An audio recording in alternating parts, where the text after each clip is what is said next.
citrine real or fake?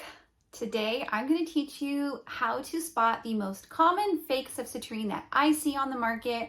We're also going to talk about the most common citrine that is on the market so you can learn how to spot the fakes, but also know what is the real deal. If you are new here, I am Bella from Bella Luna Crystals. I'm a crystal educator. I like to help small businesses learn how to launch their crystal brand, but also I like to teach people about crystals. And if that's content you're interested in, make sure you like and subscribe to our channel. Now, before we dig into the difference between the two most popular varieties on the market, let's talk about what actually is citrine. Now, I'm going to put the definition from MindDat here so you can see a screenshot of it. Essentially, citrine is going to be a quartz mineral with a yellow to orangish hue or a yellow to greenish hue. Now, that is important to note in terms of the color patterning here. This is a Brazilian nice honey yellow color, and this is a South African, which we'll be talking more about, also in a nice honey yellow color. First up, let's discuss Brazilian citrine. This is a Brazilian citrine specimen. This is from the state of Minas Gerais. Very, very common area to find your classic, Brazilian citrine example like this one. This is a higher grade piece. It's got a lot of clarity in it, lots of rainbows, and it has a gorgeous color to it. Now, let's talk about the common fake on the market masquerading as Brazilian citrine. You will see this here. This is probably one of the most common fakes. This specimen is most likely a dyed quartz specimen. It could also have been synthetically created through a process called smelt quartz. Can take on any color. It's really beautiful. I hypothesize it might be dyed because the color concentration is around the cracks inside, the internal inclusions in there. Whenever we have a lot of color kind of concentrated around the fractures within the crystal, that could be a red flag of dyeing because that's where the color is going to saturate. And then you'll notice on this specimen, you can't see too well in video, but up top here, it's almost clear. The tip is got this yellow color and the base is yellow. So we also have inconsistent coloring within the specimen. Now, one of the big red flags for this specimen is the color. It's a neon yellow color. Now, citrine is not found in this color. Sulfur absolutely is, but citrine is not. And this is probably one of the more common Brazilian fakes on the market. And we'll do a little side by side here. You can see very, very, very different color patterning, okay? Now, this is another Brazilian fake that I purchased knowing it was fake. This is a created crystal, and I'm gonna hold it up close. This is a really hard one to tell, you guys. It's really close in color to the natural specimen, but 'tis not, 'tis a fake. Some of the common things in here, we're gonna see color patterning, darker concentration at the bottom, lighter concentration at the top. It's usually indicative of some alterations. Another test that this one did not pass, which tells me it is not quartz, is it did not pass the Mohs test. Now, for quartz specifically, different minerals are going to have different levels of hardness, but with quartz, quartz should easily scratch glass. That's an indication of it is quartz. Doesn't necessarily mean it's not synthetic quartz, because synthetic quartz will also scratch glass.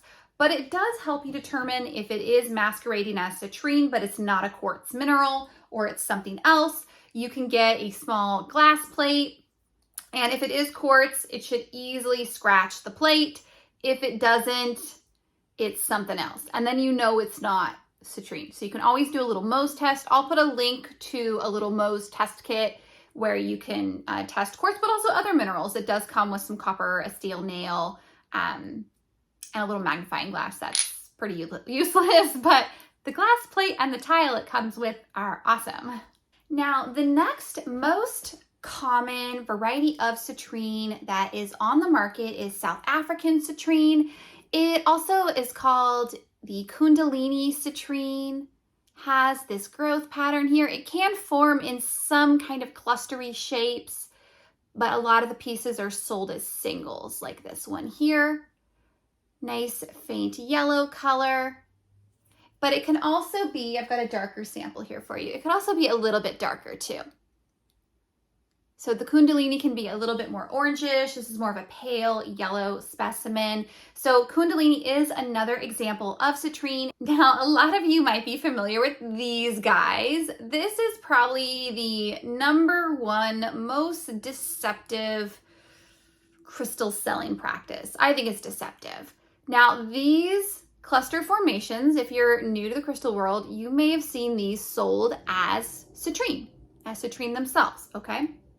This is actually not citrine. This is an amethyst cluster that has been heated and it turned a golden yellow hue, and then it is sold as citrine. I'm carefully grabbing my amethyst here so you can see a little side by side.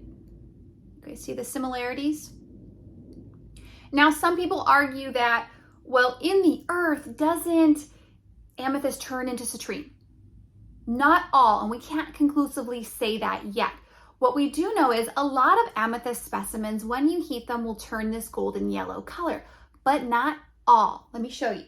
Some will just gray out and they end up being this gray lavender color.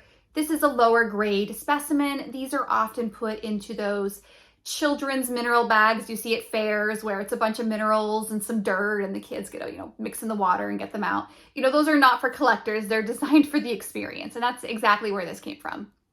So you'll see sometimes amethyst will gray out. It doesn't always turn this golden hue.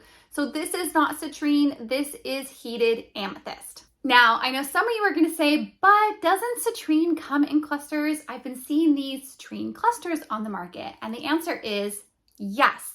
Citrine does come in a cluster growth. It's not common, it's newer. Let me grab the fake again. Okay. You see the different growth pattern? This is the heat treated amethyst. Now, this specimen actually came from Brazil. This came from the Minas state. I love this piece. These are pretty rare. So I purchased this from one of my suppliers. They're one of the premier suppliers of Brazilian minerals in Brazil, and they had these as like a one-time find, and I only bought 1 kilo, and I kick myself all the time. This is the one that I kept. I sold them out instantly. They were amazing. I am on their list if they ever find them again, but I've also seen these starting to pop up from South Africa as some South African finds. This one's a little smoky here, but this piece here, this all looks really, really nice, like citrine. So yes, they do form in clusters.